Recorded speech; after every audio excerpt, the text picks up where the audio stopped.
Hello everyone and welcome. My name is Sam DeYoung.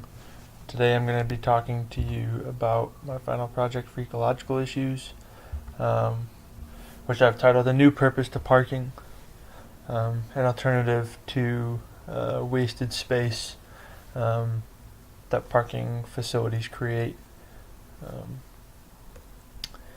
So what's the issue? Well, parking spaces take up a large amount of real estate in the built environment. These large areas of paved impervious areas are usually placed at ground level, right in sort of prime lie. And they're rarely used to full capacity. They occupy a large amount of land and come with a multitude of issues associated with their use and application.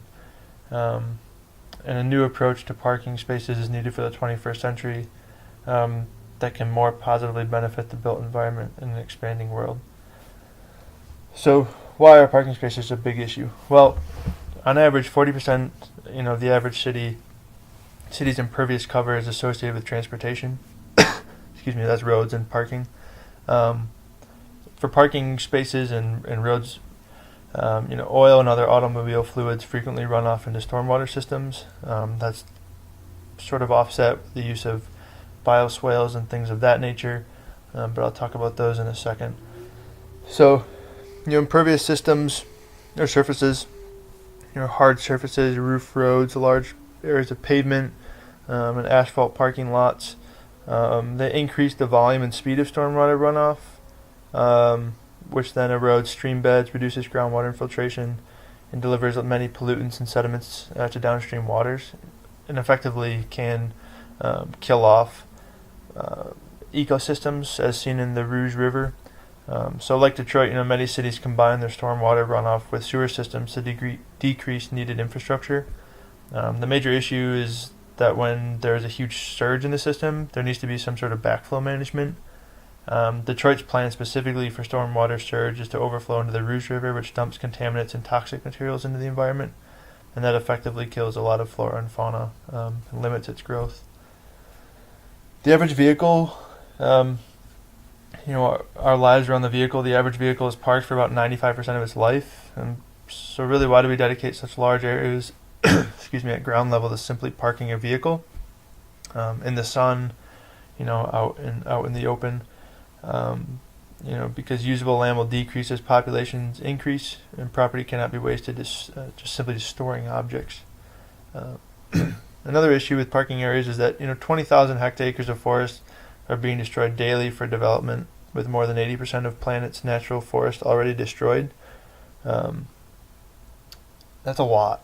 And if we dedicate a lot of that built environment space, almost 40% of it, to just transportation, parking, paved surfaces, that's a lot of deforestation and destroying of habitat simply for flat, spaces that are used almost never to full capacity to just store inanimate objects, really. Another issue I'd like to link this to is that 1 in 8 people go hungry every day due to lack of food being available. Due to cities' impervious surfaces, which are more than often dark in color, heat is also absorbed and is less reflected, creating warmer surrounding temperatures. This often creates drier air conditions that affect evaporation as well as surrounding humidity and vegetation growth. The average city of 1 million people can be anywhere from 1.8 to 5.4 degrees Fahrenheit warmer, which has huge ramifications in terms of its surrounding environment outside of the city, creating much drier air, which can limit agricultural growth, moisture content, things of that nature. Seasonal changes. On average, the difference in surface temperatures between developed and rural areas is 18 to 27 degrees Fahrenheit during the day, and up to 18 degrees difference at night. So like I said, 1 in 8 people go hungry every day due to lack of food. Global plant diversity has fallen in the last century due to advances in technology, diseases and pesticide prevention and consumer preferences. Historically, disease resistance was obtained through plant diversity and cross-pollination between species, but due to consumer demands, the industry has cast aside natural resistance strategies for genetically modified agriculture that also increases yield in growing seasons but makes current diversity more susceptible.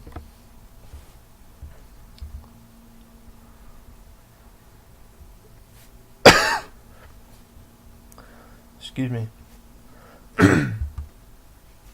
And additionally, 11.2 billion. About 200 years ago, there was less than a billion people. Today, now there's roughly 7.6 billion. So, but in about 2100, we're expected to hit 11.2 billion people. With current food shortages and environmental degradation, more people will be only add to these problems. And a way to increase native vegetation, local food production, and create sustainable ecosystems is definitely needed. So what's the intervention? Well, the proposed intervention is to propose global legislation that would mandate that all new parking facilities, public or privately owned, must be built below grade with a roof system structurally capable of supporting vegetation above. Just on some basic research, the vegetation must include at least 10 feet of natural soil in addition to local vegetation that will be left to grow naturally and promote natural habitat, or 5 feet of natural soil that will host a diverse farming system void of any and all genetically modified foods and pesticides or insecticides. So the image to the left provided by Automation, which is a website online. It really sort of captured the main idea that I was going for, which was it illustrates creating vegetated roof systems at ground level, but then all the parking then goes below ground. And these spaces could be used for anything such as forests or local farming, lumber production. It could be, tower farming, things of that nature where sunlight is needed. Parking, just to park cars, sunlight's not needed. It's a waste of sunlight, really. And some of you may be asking, well, what happens, with venting and all that sort of stuff. Well, carbon capture and storage is one alternative to that. So one alternative to treating existing carbon emissions until the plant is fully electric and renewable resource friendly is carbon capture and storage. And this system works by capturing emissions and compressing them into a liquid state to store in the ground up to 800 meters below surface. And all the infrastructure that we need is currently in place through the extraction of non-renewable resources. Is simply just a reverse process. And with the goal of reducing carbon emissions by 80% by 2050, most car companies have set goals to produce full electric vehicles by then. Tesla, being one of the manufacturers that's already beaten everybody to there for their full line. Tesla estimates that their vehicles have saved 2.5 million tons of CO2 from tailpipe emissions by consumers using its vehicles over petrol models. So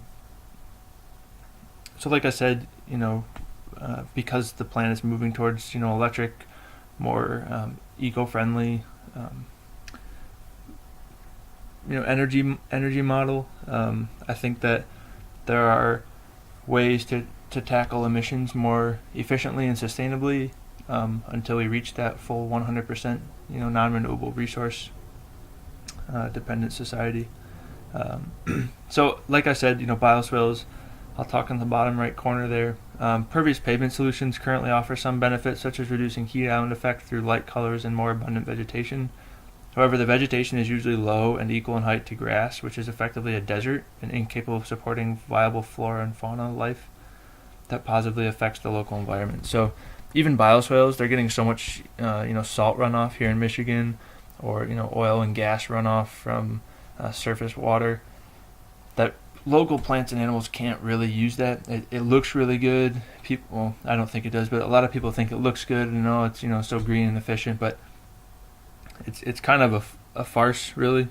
It doesn't really do a whole lot besides slow that mitigation down, slow that flow down. It doesn't really mitigate a whole lot of contaminants when you think about it.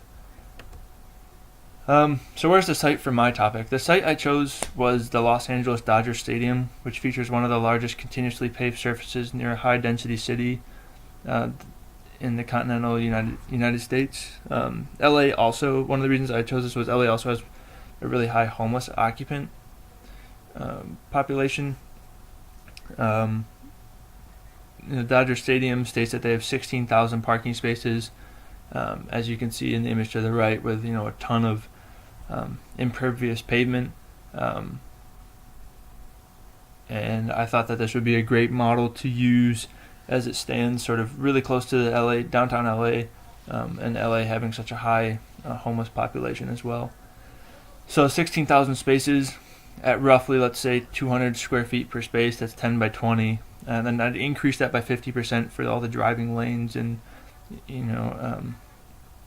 exits, all that sort of stuff. Equates to about 4.8 million square feet, or I'm labeling it here as 97, and my calculations later is 96. I gave the benefit of the doubt here. It's about 96 to 97 acres of paved semi-used space. And granted, they don't have games 24/7, so a lot of that space just sits there. And like I said, 75%. So Los Angeles homeless population has increased by 75% in the past 6 years to reach an all-time high of roughly 55,000 people. And that's up from 32,000 people roughly 6 years ago. Large paved areas of the city are taking up space that could be used to help them, or just the city in general. There's a few different applications.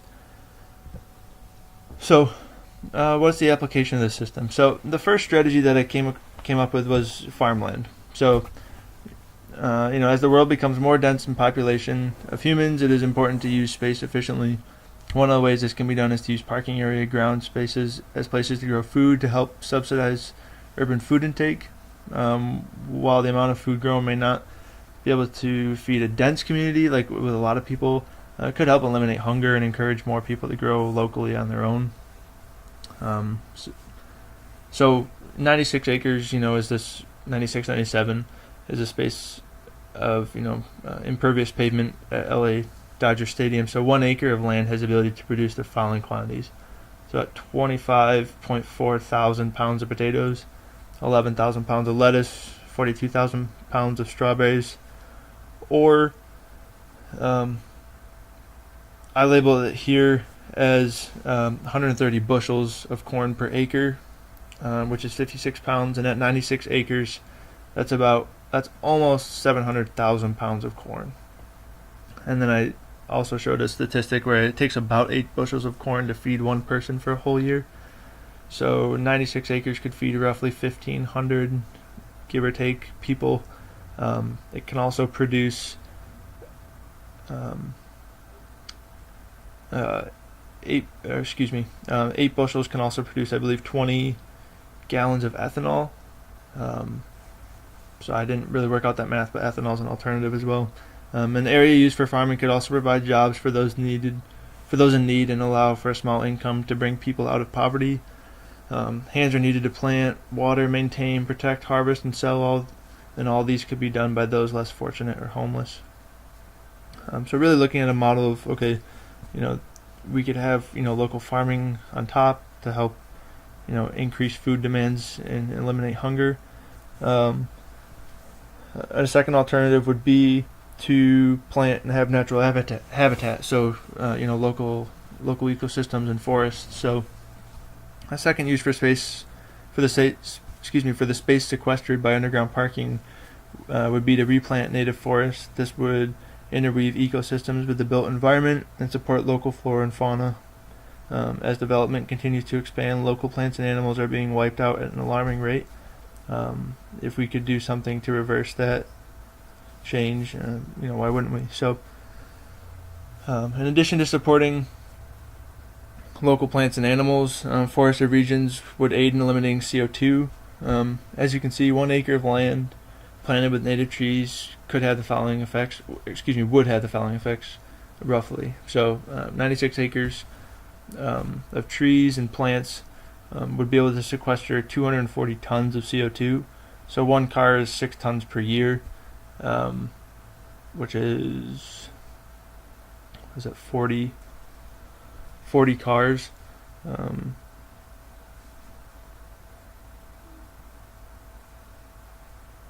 40 cars. So it's a start. I mean, it's not a lot. I understand that. Neither is the farming strategy, but it's a beginning. It's just one location. So if you lay this out over all the impervious pavement areas of LA, it could have a huge impact, or any city for that matter. So this is just one micro example.